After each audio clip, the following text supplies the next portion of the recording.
हिंद वंदे मातरम। महेंद्र कुमार पांडे, दमदार 24 न्यूज में स्वागत है। उत्तर प्रदेश से मुंबई प्रवास पर आए उत्तर प्रदेश सरकार के चर्चित पूर्व केंद्रीय मंत्री राजेंद्र प्रताप सिंह उर्फ मोती सिंह जी आज जो है पट्टी विधानसभा के, अगर हम यूं कहें तो बहुत ही चर्चित है, सबके लाडले हैं। वहां के कार्य सम्राट बोले जाते हैं।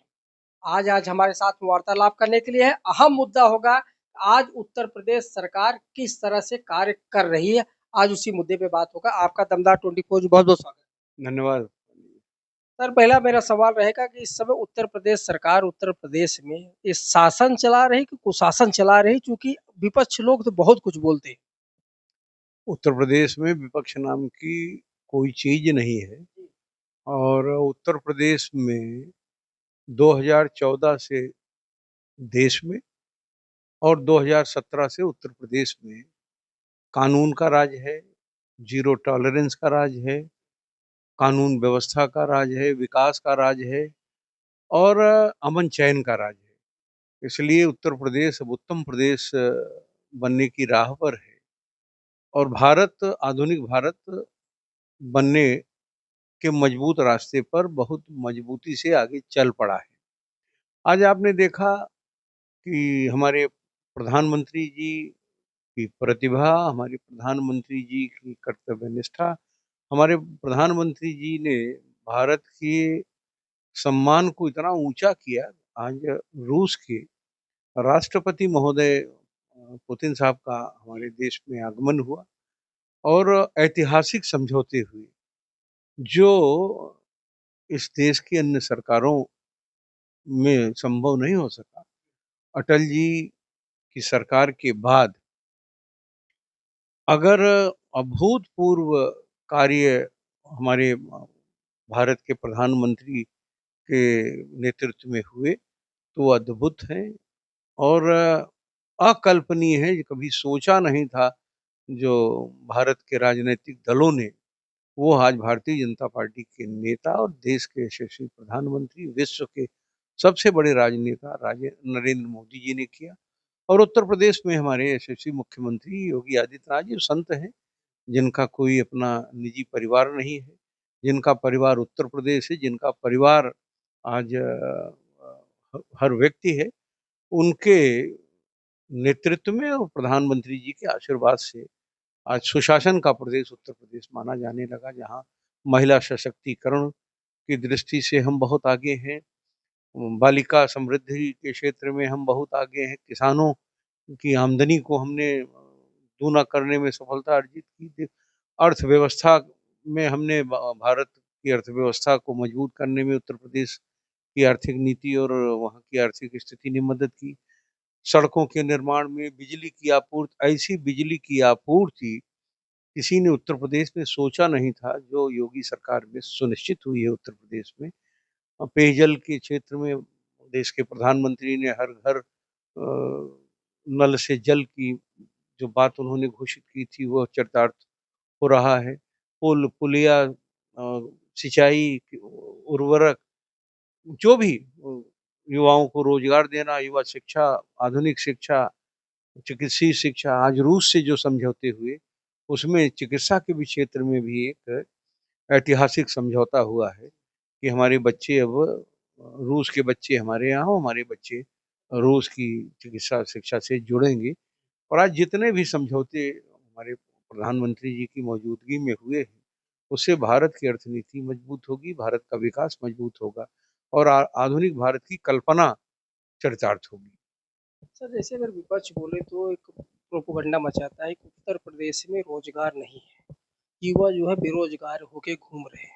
आप और आपकी सरकार ने सरकार बनने से पहले ये बोला था कि हम रोजगार जो है भर भर के लाएंगे। तो रोजगार की पद्धति पे इस समय कार्य हो रहा है। रोजगार हर विभागों में हमने युवकों को नौकरी दी। पुलिस, केवल पुलिस भर्ती में हमने जितने बच्चों को रोजगार दिया, युवा और युवतियों को, अगर 1947 से लेकर और हमारी सरकार के आने के पहले तक किसी भी सरकार ने, जिसके किसी भी जो भी मुख्यमंत्री रहे हों, वो बताते क्यों नहीं कि हमने जो दिया है उससे ज्यादा उन्होंने इस वर्ष में दिया या इस कार्यकाल में दिया। हमने दिया, आगे भी दे रहे हैं। अभी फिर पुलिस की भर्ती निकली है, शिक्षकों की भर्ती निकली है, माध्यमिक शिक्षा में नियुक्तियाँ निकली हैं, उच्च शिक्षा में नियुक्तियाँ निकली हैं, प्राविधिक शिक्षा में नियुक्तियाँ निकली हैं, चिकित्सा शिक्षा में नौकरियाँ निकली हैं। इसी प्रकार हर क्षेत्र में हम रोजगार देने की ओर आगे बढ़ रहे हैं। बहुत बड़ा देश है, बहुत बड़ा प्रदेश है, हमारी आवश्यकताएं भी असीमित हैं, लेकिन उस असीमित आवश्यकता को ध्यान में रखते हुए कैसे हम उस ज़रूरत को पूरा करें, वो उस तरह की हमने कार्य योजना बनाई है, भारतीय जनता पार्टी की सरकार ने बनाई है। और पूरे देश में जिन-जिन प्रदेशों में भारतीय जनता पार्टी की सरकार है, वो उत्तर प्रदेश की तर्ज पर ही इन विकास के कार्यों को करने की वो बात करते हैं। बिहार में अभी नई सरकार बनी, कानून व्यवस्था के क्षेत्र में बिहार के गृह मंत्री ने कहा कि हम योगी मॉडल बिहार में भी लागू करेंगे कानून व्यवस्था को सुनिश्चित करने के लिए। जब हमारे प्रदेश का मॉडल अन्य प्रदेश अंगीकार कर रहे हैं, तो अपने आप में हमारे काम, हमारे विकास के कार्य को एक मजबूत मुहर है उसमें। विपक्षी चाहे जो बोले उनसे क्या मतलब है? तो देश की जनता मोदी के साथ है। बिहार के परिणाम ने ये बता दिया कि मोदी के साथ एक तरफ़ा है सब। ये ठीक है, प्रजातंत्र है, कुछ सीटें मिली, जो सीटें मिली उनकी, मुझे तो लगता है कि अगली बार जब चुनाव होगा तो ज़ीरो पे आ जाएँगे, हमारी सब हो जाएँगी।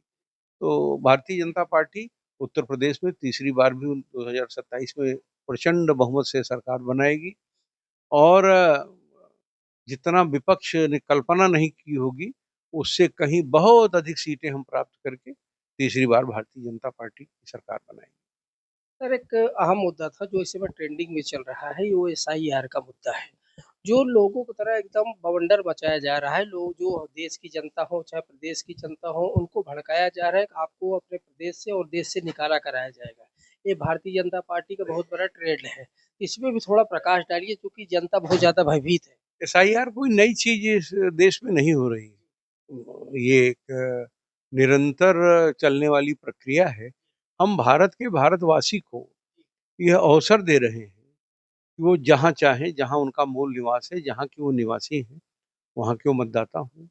और भारत के बाहर जो रहने वाले भारत के बाहर के न रहने वाले लोग जो अवैध ढंग से हमारे यहाँ रह रहे हैं, चाहे रोहिंग्या हों, चाहे वो बांग्लादेशी हों, चाहे वो अन्य देशों के लोग हों, जिनका कोई हक नहीं बनता हमारे यहाँ, वो उनको बसाने के लिए अगर कोई दल कोशिश कर रहा है, तो मैं सोचता हूँ कि भारत की अस्मिता को चुनौती दे रहे हैं वो। भारत माँ के सब लाल हैं। वो विपक्षी भी अगर भारतवासी हैं तो उनका भी स्वागत है। और हम तो वही चाहते हैं जो भारत के हों, जो भारत में पैदा हुए हों, जो भारतवासी हों, सब अपने-अपने मातृभूमि के चिन्हित मतदाता हों और उनको एक ऐसा पुष्ट प्रमाण पत्र मिल रहा है, पहले भी था और अब वो मिल रहा है प्रमाणित होकर कि हम ही भारत के वास्तविक भारतवासी हैं। जो विदेशी या परदेशी अनाधिकार रूप से जो रह रहे हैं, अगर उनकी छँटनी हो रही है तो जिन दलों को इसका दर्द हो रहा है, वो मैं समझता हूँ कि वो अन्याय कर रहे हैं अपने राष्ट्रीय भाव के प्रति। ममता बनर्जी ने एक बयान दिया हुआ है, वो चैलेंज भी किया है कि हमारे यहाँ जितना रोहिंग्या बांग्लादेशी रहते हैं, हम उनको जाने नहीं देंगे, हम उनको यहीं रखेंगे।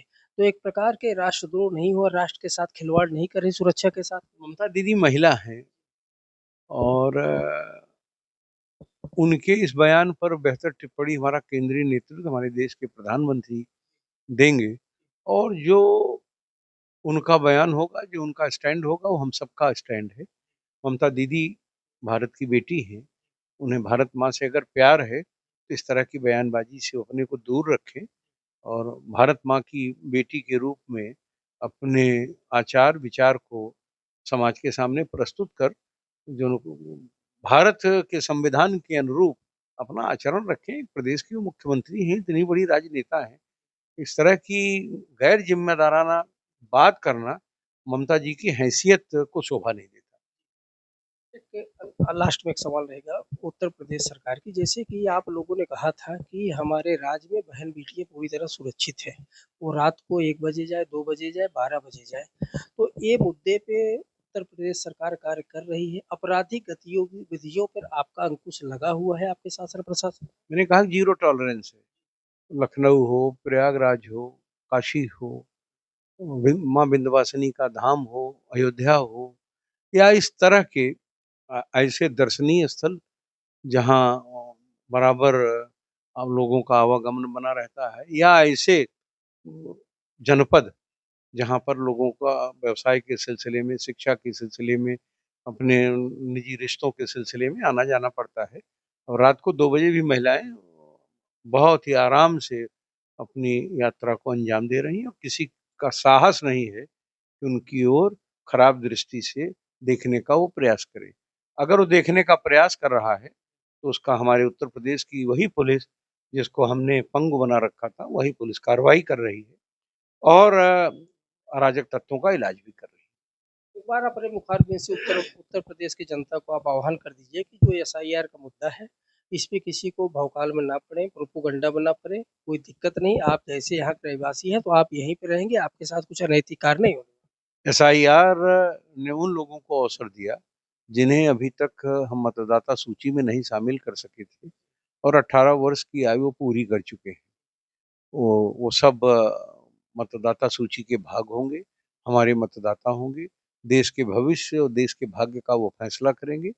एसआईआर को भारतीय जनता पार्टी की सरकार केंद्र में है, और देश के प्रधानमंत्री की ये सोच थी कि भारत का वो नागरिक जिसका अधिकार भारत भूमि के किसी न किसी हिस्से पर है, वह भारत माँ के लाल हैं, तो भारत माँ के अभिलेखों में भी वो दर्ज हों, और अपनी मजबूत उपस्थिति वो मतदान के माध्यम से दर्ज कराकर इस देश के भाग्य का फैसला करें। ये एसआईआर केवल उस कार्य के लिए है, इसमें विपक्षियों के पेट में अगर दर्द हो रहा है तो गलत है, उसका बेहतर इलाज किसी अच्छे डॉक्टर से मिलकर करें। बहुत बहुत धन्यवाद वार्तालाप करने के लिए। तो हमारे साथ में प्रतापगढ़ जनपद पट्टी विधानसभा के विकास कार्य पुरुष कहे जाने वाले राजेंद्र प्रताप सिंह उर्फ मोती सिंह जी थे, जिन्होंने दमदार 24 न्यूज के हर सवाल को उन्होंने बहुत ही जिम्मेवारी के साथ और कर्तव्यनिष्ठ होकर उन्होंने जवाब दिया।